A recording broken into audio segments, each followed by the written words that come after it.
Good evening, everyone. So, here we are for our daily evening devotional entitled A Sympathizing High Priest. So, the title explained the sympathizing high priest refers that Jesus in the Bible, especially in the book of Hebrews, Jesus is described as our high priest, meaning siya yung tagapagpagitan between us and God. Pero hindi lang siya basta judge or ruler. The word sympathizing means nakakaintindi siya sa nararamdaman natin.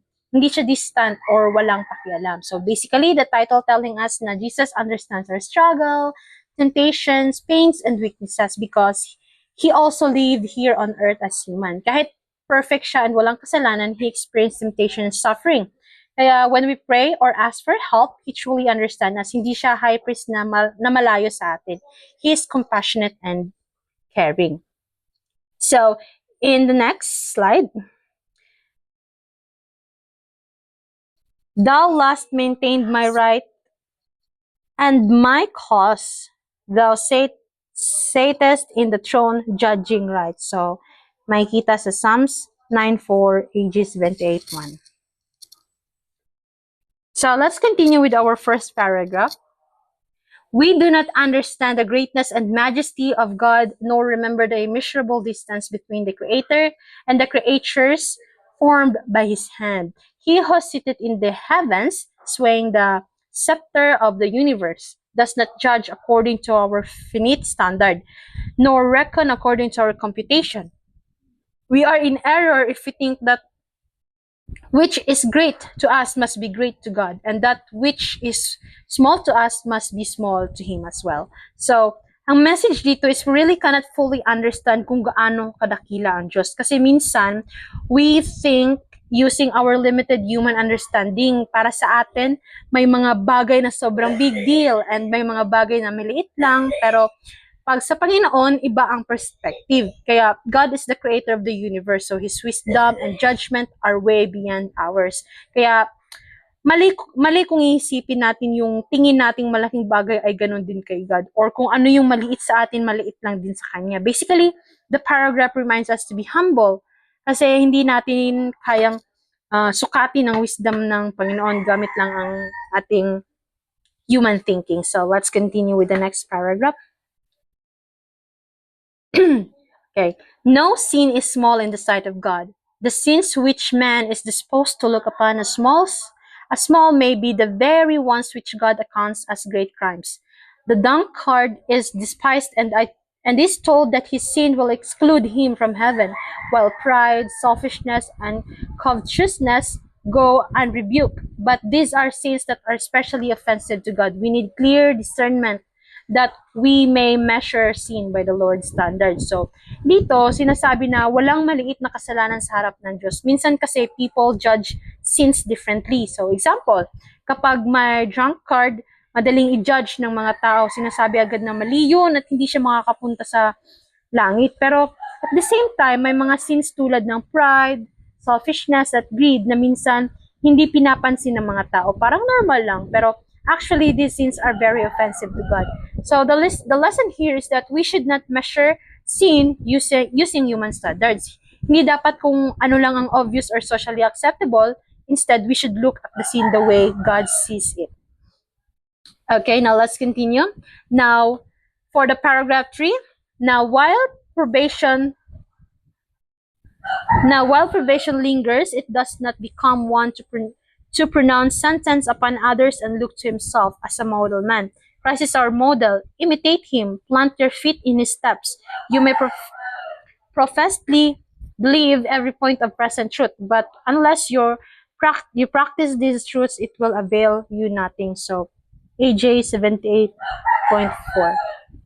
So, sinasabi dito, ang point ng paragraph na ito is habang may pagkakataon pa tayo to change and grow spiritually, hindi natin dapat i-judge ang ibang tao. Hindi rin dapat isipin natin na perfect tayo or mas mabuti tayo kaysa sa iba. Instead, Jesus should be our example. Siya yung dapat nating sundan sa actions and character. Kahit sabihin pa natin na naniniwala tayo sa truth or sa teachings ng Bible, kung hindi naman natin ito ina-apply sa buhay natin. So, parang walang silbi yun. So, the message is, belief alone is not enough. Dapat may practice din sa buhay. So, let's continue to the next.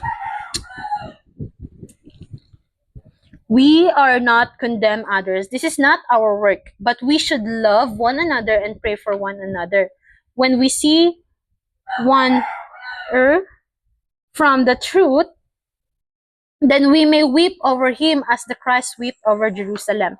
Let us see what our Heavenly Father in His Word says about the earring. If a man be overtaken in a fault, ye which are spiritual, restore such an one in the spirit of meekness, considering thyself, lest thou also be tempted. So Galatians 6:1 at also AJ 78:4. Okay, so dito pinapaalala na hindi natin trabaho ang mag-condemn ng ibang tao. Instead, ang role natin is to love one and pray for others. Kapag may nakita tayong nagkakamali or lumalayo sa truth, hindi dapat tayo mag-judge or mag-feel na superior. So instead, we should feel concern and sadness for them. Just like how Jesus cried for Jerusalem, according to the verse in Galatians 6:1, kung may nagkamali, ang goal natin is to help restore them gently and humbly. So at the same time, kailangan din natin mag-ingat sa sarili natin because tayo rin pwedeng matukso and magkamali. So let's continue. Jesus cares for each one as though there were not another individual on the face of the earth. As deity, he exerts mighty power in our behalf, while as our elder brother, he feels for all our woes. The majesty of heaven held not himself aloof from degraded, sinful humanity. We have not a high priest who is so high, so lifted up, that he cannot notice us or sympathize with us, but one who was in all points tempted like as we are, yet without sin. So, this paragraph shows how personal Jesus' love is. Parang the idea is Jesus cares for each person as if ikaw lang yung tao sa mundo. Kahit marami tayong lahat, His attention and love is still personal. So, as God, Jesus has power to help and save us, but at the same time, He is like the elder brother, meaning He understands our struggles. Hindi siya distant or unreachable. So, He lived here on earth and experienced temptations just like us, but the difference is He did not sin. Because of the experience, He can truly sympathize with our weaknesses rather, and help us overcome them. So that was the end. And for our conclusion, ang passage na ito ay remind us how great God is and how compassionate Jesus is toward us. Minsan kasi as humans, we tend to judge others easily while ignoring our own weaknesses. We also sometimes think that some sins are small and not important, but in reality, God sees sin differently from how we see it. So this devotion also teaches us na being a Christian is not just about believing the truth, but living it daily. Hindi sapat na alam natin ang teachings ng Bible kung di naman natin na-apply sa actions, attitude at treatment natin sa ibang tao. So, the most comforting part of this message is about Jesus being our sympathizing high priest. Hindi siya God na malayo sa atin or walang pakialam sa struggles natin. Instead, He understands our pain, temptations, and hardships because He experienced life here on earth. Kaya when we feel weak, discouraged, or guilty, we can come to Him with confidence, knowing that He truly understands us and wants to help us overcome sin. So, the main takeaway is this: be humble, do not judge others, follow Christ's example, and always remember that Jesus cares deeply for each one of us. His love is personal, His mercy is real, and His help is always available for those who sincerely seek Him. So, thank you for listening and good evening.